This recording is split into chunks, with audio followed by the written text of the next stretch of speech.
साथियों, आपको पूर्व में प्रेषित प्रश्न पत्र जो मनोविज्ञान एवं शिक्षण शास्त्र से संबंधित था,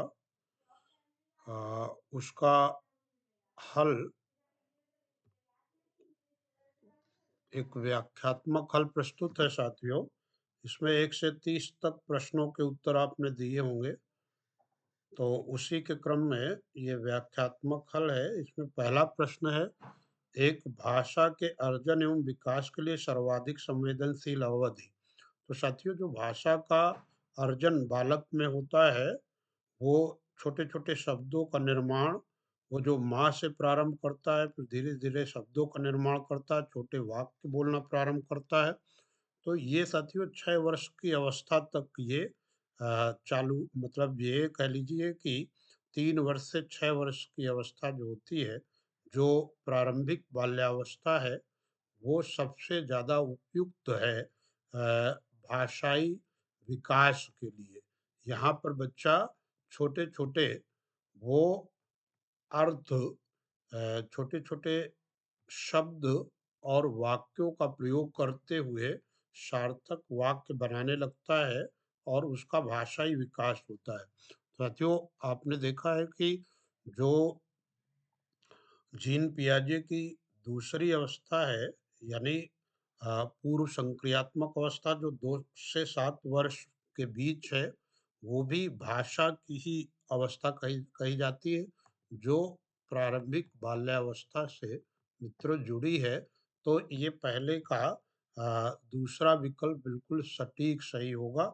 अगला जो है, अगले प्रश्न की ओर दूसरा प्रश्न है, निम्नलिखित में कौन सी लॉरेंस कोहेलबर्ग द्वारा प्रस्तावित नैतिक विकास की अवस्था है। तो साथियों, लॉरेंस कोहेलबर्ग ने वो जो है नैतिक विकास का सिद्धांत प्रतिपादित किया है, और उस नैतिक विकास के सिद्धांत के अंतर्गत 3 अवस्थाएं दी हैं: पूर्व पारंपरिक नैतिकता और उत्तर पारंपरिक या उत्तर परंपरागत नैतिकता। फिर इसमें साथियों, पूर्व पारंपरिक नैतिकता के 2 चरण हैं। उसमें पहला चरण आज्ञा पालन एवं दंड, फिर दूसरा है व्यक्तिवाद और विनिमय। तो ये दोनों चरण इसमें कहीं नहीं दिख रहे हैं। फिर दूसरा है पारंपरिक नैतिकता के 2 चरण हैं: अच्छे पारस्परिक संबंध, पहली बात जिसमें गुड गर्ल और गुड बॉय बनने की प्रवृत्ति बच्चे में आती है, और चौथा चरण इसमें है कि सामाजिक व्यवस्था के साथ ये मानिए कि सामाजिक व्यवस्थाएं बनाए रखने का पक्ष लेता है बच्चा। और उत्तर परंपरागत नैतिकता जो होती है साथियों, वो सामाजिक अनुबंध अभिविन्यास। तो इसमें साथियों, ये जो सामाजिक अनुबंध अभिविन्यास है, यानी सोशल कॉन्ट्रैक्ट ओरिएंटेशन है, वो उत्तर परंपरागत नैतिकता के से ही जुड़ा है। और इसका जो छठा चरण साथियों, सार्वभौमिक सिद्धांतों का अनुसरण। तो यहाँ पे ये दूसरा विकल्प पूरी तरीके से सही हो जाएगा। दूसरा विकल्प मित्रों, इसको सही कर लीजिए और इनके तीनों अवस्थाएं याद कर लीजिए, और उनके 2-2 चरण ये जरूर याद कर ले। ये परीक्षा उपयोगी कंटेंट है, मैंने आपका ये व्याख्या में ले लिया है। फिर इसमें साथियों तीसरा प्रश्न है कि ये कक्षा में परिचर्चा के दौरान एक शिक्षक को प्रायः लड़कियों की तुलना में लड़कों पर अधिक ध्यान देता है, या किसका उदाहरण है। तो जेंडर जो है बाइसिंग है, यानी जेंडर जो पक्षपात है, उसका ये उदाहरण है इसमें, कि वो लड़कों और लड़कियों के बीच भेद करता है।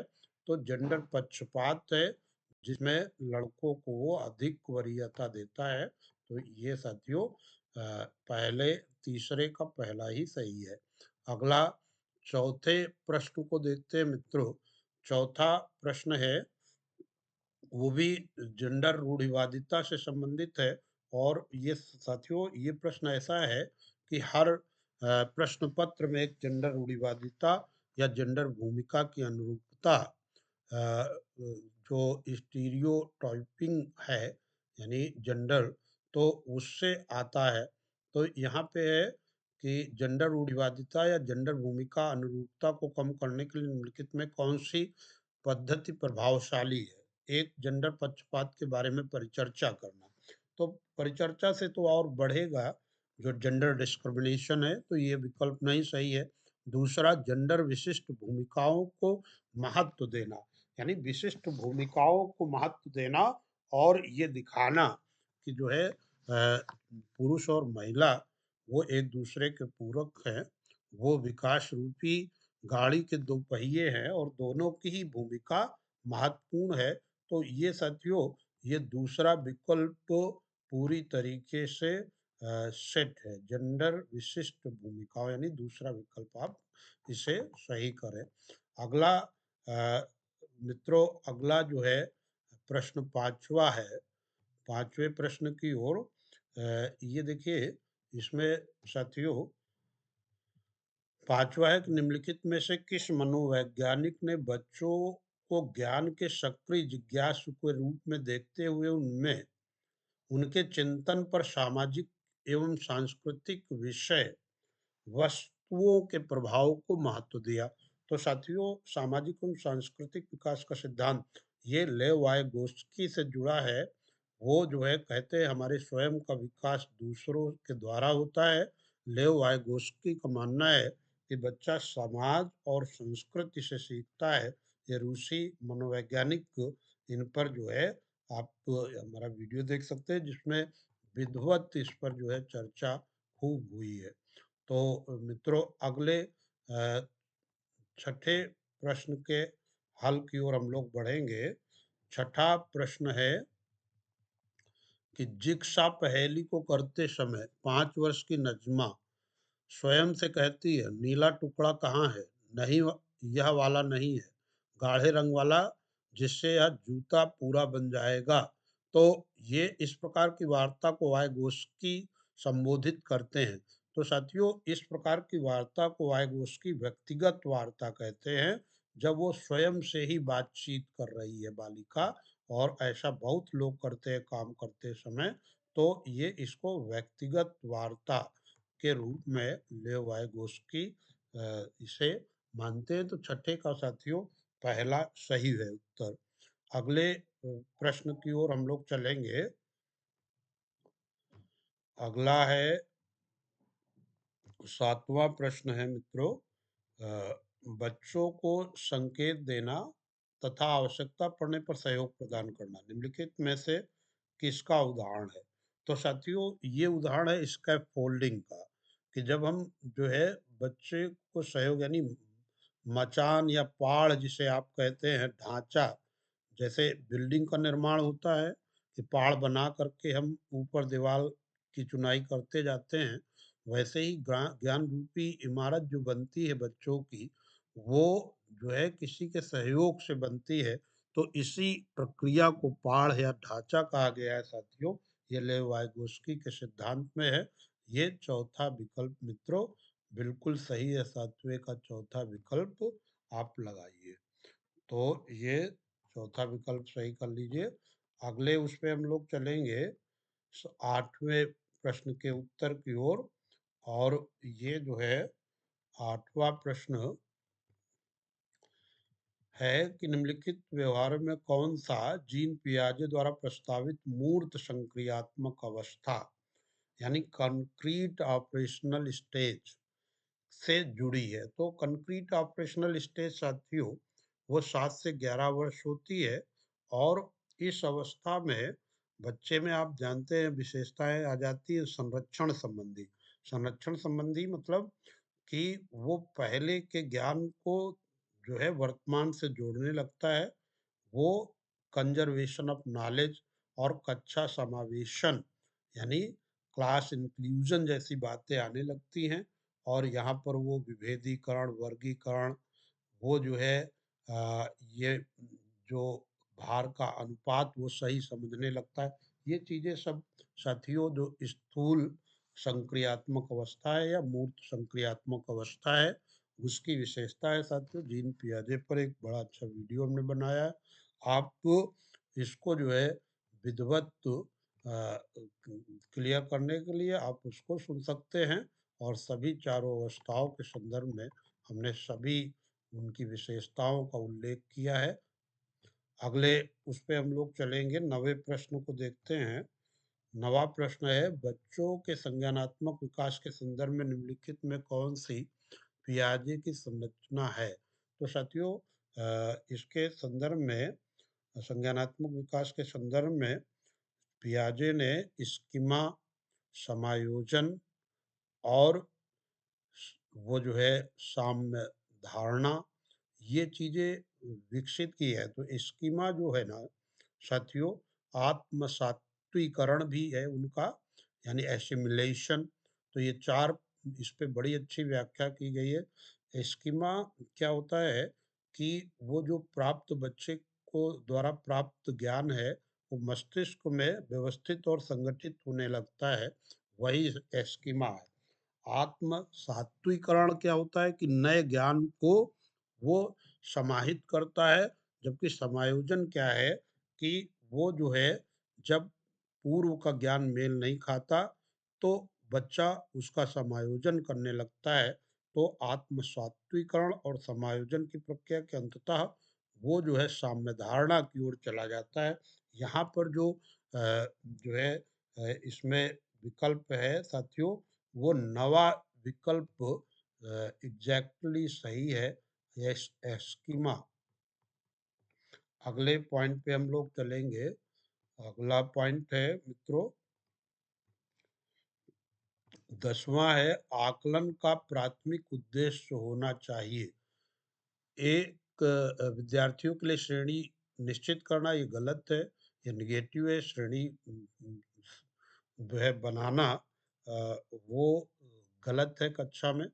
फिर दूसरा है, संबंधित अवधारणाओं के बारे में बच्चों की स्पष्टता और भ्रांतियों को समझना।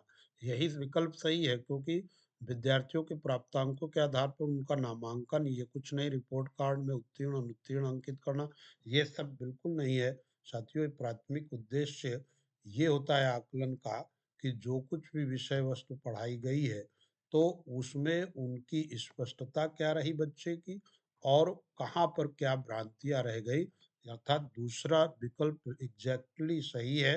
अगले हम लोग उस पे चलते हैं। अगला प्रश्न है मित्रों 11वां। 11वां प्रश्न है, निम्नलिखित कथनों में से कौन सा बुद्धि के बारे में सही है? तो बुद्धि एक निश्चित योग्यता है जो जन्म के समय ही निर्धारित होती है, नहीं। फिर 2, बुद्धि के मानकीकृत परीक्षणों के प्रयोग से सटीक रूप से मापा और निर्धारित किया जा सकता है, लेकिन सटीक रूप से ऐसा किसी बुद्धि को मापने का कोई यांत्रिक व्यवस्था नहीं है। फिर भी बुद्धि एक एकात्मक कारक होता ना, बिल्कुल नहीं। इस पे जो है विनय साइमन ने यद्यपि एकात्मक सिद्धांत दिया, लेकिन वो खारिज कर दिया गया था। अब जो है 4 है, बुद्धि बहुआयामी है तथा जटिल योग्यताओं का समूह है। तो आप जानते हैं हार्वर्ड गार्डनर ने 8 प्रकार की बुद्धियों का उल्लेख किया है। तो सबसे चौथा विकल्प मित्रों वो बिल्कुल एग्जैक्टली सही है। चौथा विकल्प आप लोग सही कर लें। अगले 12वें प्रश्न पे हम लोग चलेंगे। 12वां प्रश्न ये है कि रूही हमेशा समस्या के एकाधिक समाधानों के बारे में सोचती है। इनमें से काफी समाधान मौलिक होते हैं। रूही किन गुणों का प्रदर्शन, तो भाई जो है किसी समस्या के समाधान के लिए कई विकल्पों को सोचना, और उसमें मौलिक चीज, मूल चीज निकल आए, तो फिर भाई वो रूही कैसी है, वो सृजनात्मक विचारक है। उसमें सृजनात्मकता है, क्रिएटिविटी है, नई चीजें सोच लेती है। अर्थात तो विकल्प 12वें का पहला विकल्प बिल्कुल सही है। अगले हम लोग जो है उस पे चलेंगे मित्रों। अगला है प्रश्न है, शिक्षण अधिगम प्रक्रिया में वंचित समूह से संबंधित विद्यार्थियों द्वारा सहभागिता कम होने की स्थिति में एक शिक्षक को क्या करना चाहिए? यानी जो वंचित वर्ग है, डाउन ट्रॉडन है, डिप्राइव्ड क्लास है, वो जो है उसकी सहभागिता कम है। तो एक बच्चों को विद्यालय छोड़ने के लिए कहना चाहिए, ऐसा तो नेगेटिव हो जाएगा, नेगेटिव कहीं लेके आपको चलना नहीं है। जब भी आप शिक्षण शास्त्र या सीडीपी के प्रश्नों को हल करें, बिल्कुल सकारात्मक चीज़ें ही लेकर के चलेंगे। 2 इस स्थिति को जैसी है स्वीकार कर लेना चाहिए, ये भी गलत है। एक शिक्षक जो है वो परिवर्तन को लाने वाला है, वो यथास्थिति को क्यों स्वीकार करेगा? 3 इन विद्यार्थियों से अपनी अपेक्षाओं को कम करना चाहिए, ये भी गलत है। फिर 4 है साथियों कि अपनी शिक्षण पद्धति पर विचार करना चाहिए तथा बच्चों की सहभागिता में सुधार करने के लिए नए तरीके ढूँढने चाहिए। तो बिल्कुल एग्ज़ैक्टली साथियों, ये यही आपका उत्तर चौथा बिल्कुल सही है। मित्रों, ये जो है शिक्षक को चाहिए कि वो डिप्राइव्ड जो क्लास के बच्चे हैं, उनके अनुकूल वो विशिष्ट योजनाओं का निर्माण करे और उनको भी मुख्य धारा में लाए। तो अगला साथियों, अगला है एक समावेशी कक्षा में एक शिक्षक को विशिष्ट शैक्षिक योजनाओं को, तो आप जानते हैं समावेशी कक्षा वो कक्षा है जहाँ पर विभिन्न स्तर के और विभिन्न जाति धर्म के बालक बालिका, दिव्यांग सर्वांग सभी एक ही छत के नीचे शिक्षा प्राप्त करते हैं। तो विशिष्ट शैक्षिक योजना तैयार नहीं करनी चाहिए, कभी तैयार नहीं करनी चाहिए, कभी कभी करना चाहिए। 3 सक्रिय रूप से तैयार करना, सक्रिय रूप से तैयार करना चाहिए साथियों। वो चूँकि विशिष्ट आवश्यकता वाले बच्चों के लिए आप जो है विशिष्ट और सक्रिय योजनाएँ तैयार करेंगे, तभी एक समावेशी कक्षा का जो अवधारणा है, वो सफल होगी। तो इसके अगले उस पे चलते हैं, कई बार देखो प्रश्न आ रहा है और हमने एक जो है साथियों लर्निंग डिसेबिलिटी, उसमें 12-13 लर्निंग डिसेबिलिटी का एक वीडियो बनाया था। आप उसको देखेंगे, बहुत आपको जो है लाभ मिलेगा। ये पठन वैकल्य या डिस्लेक्सिया, जिसे हम एलेक्सिया भी कहते हैं, तो ये जो है जो धारा प्रवाह पढ़ने की अक्षमता है, वही डिस्लेक्सिया है साथियों। तो तीसरा विकल्प मित्रों बिल्कुल सही है, आप तीसरा विकल्प सही कर दीजिए। इसके बाद साथियों आगे चलते हैं। अगला है 16वां प्रश्न, वो शिक्षा अधिकार अधिनियम 2009 में उल्लेख की गई समावेशी शिक्षा की अवधारणा निम्नलिखित में किस पर आधारित है? तो साथियों ये अधिकार आधारित मानवतावादी परिप्रेक्ष्य है, अधिकार आधारित राइट बेस्ड ह्यूमनिस्टिक पर्सपेक्टिव है। कैसे कि भाई अधिकार, चूंकि आप जानते हैं कि 86वें संविधान संशोधन 2002 द्वारा 21(1) को जोड़ करके मूलाधिकार बना दिया गया शिक्षा, तो सभी को। और दूसरा मानवतावादी है कि भाई दिव्यांग हो चाहे सर्वांग, सबको मिले शिक्षा, किसी भी जाति धर्म का हो, बालक हो अथवा बालिका। तो ये साथियों समावेशी शिक्षा की यही अवधारणा है। आपको तीसरा विकल्प बिल्कुल ये एग्जैक्टली सही है, तीसरे विकल्प का आप चयन कीजिए। अगला अगले उस पे चलते, 17वां प्रश्न है मित्रों। 17वां प्रश्न है संरचनावादी ढांचे में अधिगम प्राथमिक रूप से क्या है? तो ये साथियों, ये जो है अवबोधन की प्रक्रिया पर केंद्रित होता है संरचनावादी ढांचे में अधिगम। जो क्या होता है, focused on the process of meaning making, अवबोधन पे, कहीं न यंत्रवत याद करने पे है ना ये प्रबलन पे है, ये कुछ नहीं है, बल्कि ये चौथा विकल्प एग्जैक्टली वो साथियों सही है। आप इसे उत्तर के रूप में चयनित कीजिए। 17वें का चौथा प्रश्न सही है। 17वें प्रश्न की ओर हम लोग पहुंचेंगे। ये है अनेक घटनाओं के बारे में बच्चों के द्वारा बनाए गए सहानुभूत सिद्धांतों के संदर्भ में एक शिक्षिका को क्या करना चाहिए? जो है ना, बच्चे स्वयं कुछ सिद्धांत, नैरेटिव थ्योरीज डेवलप कर लेते हैं, नए थ्योरीज को डेवलप कर लेते हैं, तो बच्चों के इन सिद्धांतों को अनदेखा करना चाहिए? नहीं, बिल्कुल नहीं। बच्चा स्वयं एक नन्हा वैज्ञानिक है, जैसा कि जीन पियाजे कहते हैं, वो भी कुछ न कुछ विचार करके कोई चीज़ लाता है। 2, बच्चों को दंडित करना गलत है। 3, बार-बार याद करने के द्वारा एक सही सिद्धांत से बदल देना चाहिए। ना, बल्कि जो बच्चों ने बनाया है उसको प्रमाण और उदाहरण से चैलेंज प्रस्तुत करना चाहिए, ताकि बच्चे और बेहतर वो रचना कर सके। इस प्रकार चौथा विकल्प मित्रों, वो पूरी तरीके से सही है। अब 19वें उत्तर की ओर चलेंगे हम लोग।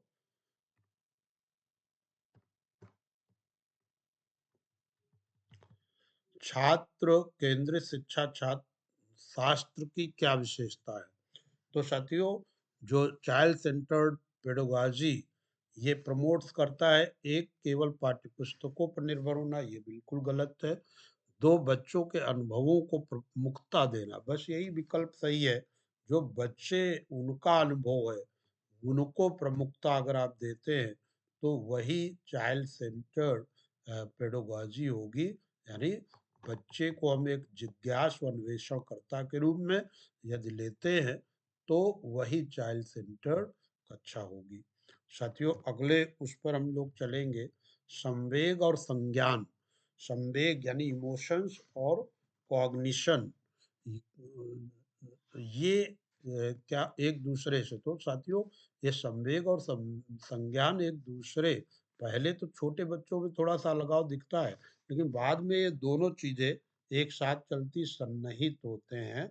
ये जो है, ये एक दूसरे पर बेस होते। तीसरा विकल्प मित्रों, 20वें का बिल्कुल सही है। आप लोग तीसरा विकल्प चुन लीजिए। और अगला है साथियों, अगला प्रश्न है, 21वां है कि संरचनावादी सिद्धांतों के अनुसार अधिगम के बारे में निम्नलिखित कथनों में से कौन सा सही है? 1, अधिगम पुनरुत्पादन एवं स्मरण की प्रक्रिया है। 2, अधिगम यंत्रवत याद करने की प्रक्रिया है। 3, अधिगम आवृत्तीय संबंध के द्वारा व्यवहारों का अनुबंधन है। अधिगम सक्रिय विनियोजन है साथियों।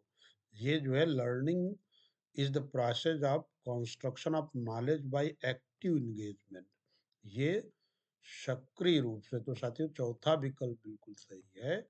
इसको आप जो है चौथे विकल्प को चुनाव कर लीजिए। अब इसके बाद साथियों, अ, अगला 22वां प्रश्न है। 22वां है, विद्यार्थियों को स्पष्ट उदाहरण एवं गैर उदाहरण देने के क्या परिणाम हैं? तो एक है, अवधारणात्मक परिवर्तनों को प्रोत्साहित करने के लिए एक प्रभावशाली तरीका है। ठीक है, इसमें भाई ये बिल्कुल सही लग रहा है। फिर देख लिया जाए अन्य विकल्प। यह विद्यार्थियों के दिमाग में भ्रांतियां उत्पन्न करता है, गलत। या अवधारणाओं की समझ में अभाव पैदा कर, गलत। या अवधारणात्मक समझ के बजाय कार्यविधि और प्रक्रिया ज्ञान पर केंद्रित नहीं, बल्कि ये इससे क्या है, अवधारणाओं की समझ वो उदाहरणाओं उदाहरण और गैर उदाहरणों से और स्पष्ट होती है। तो इसको पहला विकल्प ये पूरी तरीके से सही है मित्रों। ये बहुत सरल प्रश्न पत्र है और आप आसानी से इसको कर पा रहे हैं। और इसके बाद देखिए 23वां है, बच्चों को अधिगम गतिविधि में भागीदारी करने के लिए लगातार पुरस्कार दंड का प्रयोग करने से क्या प्रभाव पड़ेगा? तो ये सारी साथियों बाहरी अब प्रेरणा होती है, तो इससे बाह्य प्रेरणा और बढ़ेगी, इसमें तो गलत है। आंतरिक प्रेरणा बढ़ती है, नहीं है, हो नहीं सकता। और फिर यह बच्चों के प्रदर्शन आधारित लक्ष्यों की बजाय निपुणता पढ़ना, ये जो है अधिगम में बच्चों की स्वाभाविक अभिरुचि जिज्ञासा को कम करेगा, क्योंकि फिर वो बेस्ड हो जाएंगे कि वो दंड के भय से कुछ न कुछ तैयार करेंगे और उसको भूल जाएंगे, या पुरस्कार प्राप्त करने के बाद वो जो है अधिगम जो लर्निंग करेंगे वो भूल जाएंगे। तो चौथा विकल्प साथियों सही है। दंड और पुरस्कार जो है एक सीमित स्तर तक तो ठीक है, लेकिन इसको एक सिद्धांत बना लेना वो बिल्कुल गलत है। तो साथियों अगले प्रश्न की ओर, 24वां प्रश्न है, निम्नलिखित में से कौन सी प्रथाएं सार्थक अधिगम को बढ़ावा देती हैं? तो सार्थक अधिगम को बढ़ावा, शारीरिक दंड न गलत है, सहयोगात्मक अधिगम पर्यावरण ये सही है, कोऑपरेटिव लर्निंग एनवायरनमेंट में बच्चे आपस में एक दूसरे से सीखते हैं, फिर ये सतत एवं समग्र मूल्यांकन ये साथियों ये भी सहयोगी है, अर्थात और निरंतर तुलनात्मक मूल्यांकन ये नहीं। इसमें साथियों मेरे हिसाब से ये जो है दूसरा और तीसरा विकल्प सबसे सटीक है, जो अधिगम को प्रोत्साहित करेगा। आप अर्थात यहाँ पे तीसरा विकल्प आप सॉरी दूसरा विकल्प आप सही कीजिए, क्योंकि तुलनात्मक मूल्यांकन ये इससे तो जो है बच्चा हीन भावना भी आ सकती है कि वो कमजोर है और लोग जो है तेज हैं, तो यहाँ पे ये नहीं करना है हमें। अगला है, शिक्षक बच्चों को जटिल अवधारणाओं की समझ को किस प्रकार सहज कर सकते हैं? तो एक व्याख्यान देकर, तो व्याख्यान तो बच्चों के लिए नहीं, उच्च कक्षाओं में लेक्चर मेथड होता है। दो प्रतियोगात्मक अवसरों की व्यवस्था करके। अच्छा, तीन बार बार यांत्रिक अभ्यास नहीं, ये है ना चार सबसे बेस्ट है इसका, अन्वेषण एवं परिचर्चा के लिए अवसर। यहाँ पर जब अन्वेषण बच्चा खुद ही खोजकर्ता बनेगा और परिचर्चा करेगा तो उसका सहज संज्ञान होगा। इसके बाद साथियों 26वां प्रश्न है, 26वां प्रश्न है कि एक प्राथमिक विद्यालय की अध्यापिका बच्चों को एक प्रभावशाली समस्या समाधानकर्ता बनने के लिए किस प्रकार से प्रोत्साहित करती है? प्रत्येक छोटे कार्य के लिए भौतिक पुरस्कार देना गलत है, केवल प्रक्रियात्मक ज्ञान पर बल देना नो, गलत उत्तरों को अस्वीकार करके उन्हें दंडित करना ना, ये बच्चों को सहजानुभूत अनुमान लगाने के लिए प्रोत्साहित करके तथा उसी प्रकार आधारित विचार मंथन करके। चौथा विकल्प बिल्कुल साथियों सटीक है। अगर आप थोड़ा सा पॉजिटिविटी लेके चलेंगे और सदैव पॉजिटिव ही ऐसे प्रश्नों को हल करते समय सोचेंगे, तो निश्चित रूप से आपका उत्तर बिल्कुल सही जाएगा। तो अब इसके बाद साथियों सात 27वां प्रश्न है कि निम्नलिखित अवधि में से किसमें शारीरिक वृद्धि एवं विकास तीव्र गति से होता है? तो वृद्धि और विकास दोनों ही साथियों किशोरावस्था जो होती है उसमें मध्य बाल्यावस्था एवं किशोरावस्था दोनों आप ले लीजिए। ये तीसरा विकल्प बिल्कुल सटीक है, इसमें तीव्रता से होता है साथियों वृद्धि, तीसरा जो है बिल्कुल सही है। अब अगले हम लोग जो है उस पे चलेंगे। 28वां, एक निम्नलिखित में कौन सा विकास का सिद्धांत नहीं है? विकास जीवन पर्यंत होता है, ठीक है सही है। विकास परिवर्त्य है, मॉडिफाइड किया जा सकता है, अच्छा ठीक है। तीन, विकास आनुवंशिकता और पर्यावरण दोनों के द्वारा प्रभावित होता है, ये भी सही है। और फिर विकास सार्वभौमिक है तथा सांस्कृतिक संदर्भ इसे प्रभावित नहीं करते, नहीं, सांस्कृतिक संदर्भ वो प्रभावित करते हैं साथियों विकास को। तो चौथा वो नहीं है, यानी चौथा विकल्प आपका सही हो जाएगा। अब आगे बढ़ते हैं। 29वां प्रश्न, वैयक्तिक विभिन्नताओं का प्राथमिक कारण क्या है?